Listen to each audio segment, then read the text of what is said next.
signed up for a summer day camp just down the beach at Mac Sailing.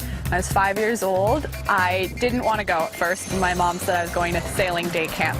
I'm like, no, this does not sound like fun. The second she got out on the boat, though, she fell in love with it. Isabella Bertold is a competitive sailor. She's been racing since she was 8 years old and started making headlines in the sport at 13. When I switched into the women's Olympic class, the laser radial that I sail now, I was like, this is all right. And then qualified for the national team. Totally unexpected. Never thought that would happen at such a young age. Then continued on to sort of youth world championships, and I think it was right when I sort of got to the front of the youth fleet on an international scale, I went, you know what, I can do this. I want to win an Olympic medal.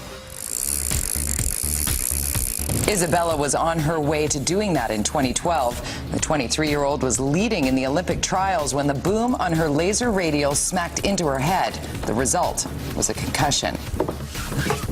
And so I tried pushing through, did not race very well. Still came down to the very last race to just see between myself and the other competitor who would race. I did not end up qualifying, but it was the best thing that's ever happened for me in my sailing. It sort of changed the perspective I had on the sport and what I was doing. Now Isabella is more determined than ever. She hits the gym twice a day with a training session on the water with her coach in the middle. The goal is to compete for gold in Rio in 2016.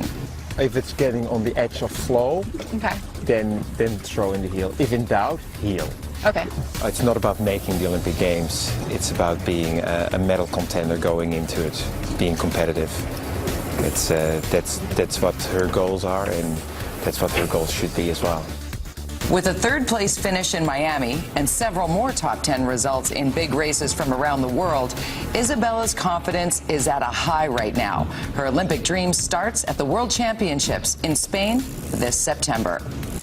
I love this sport, and that's why I do it in the end. It's not to go to the Olympics. That's the goal, obviously, but I love the process of actually going sailing, and that's what's going to get me to the Games. Unbelievably difficult sport, and so much passion needed to get to that level and compete at the Olympic Games. So it's cool to hear that story at such a young age. Just go to sail camp, see what happens. Right, and when your 5-year-old goes, I'm not going, you go, yes, you are. BT Athlete of the Week. You never know.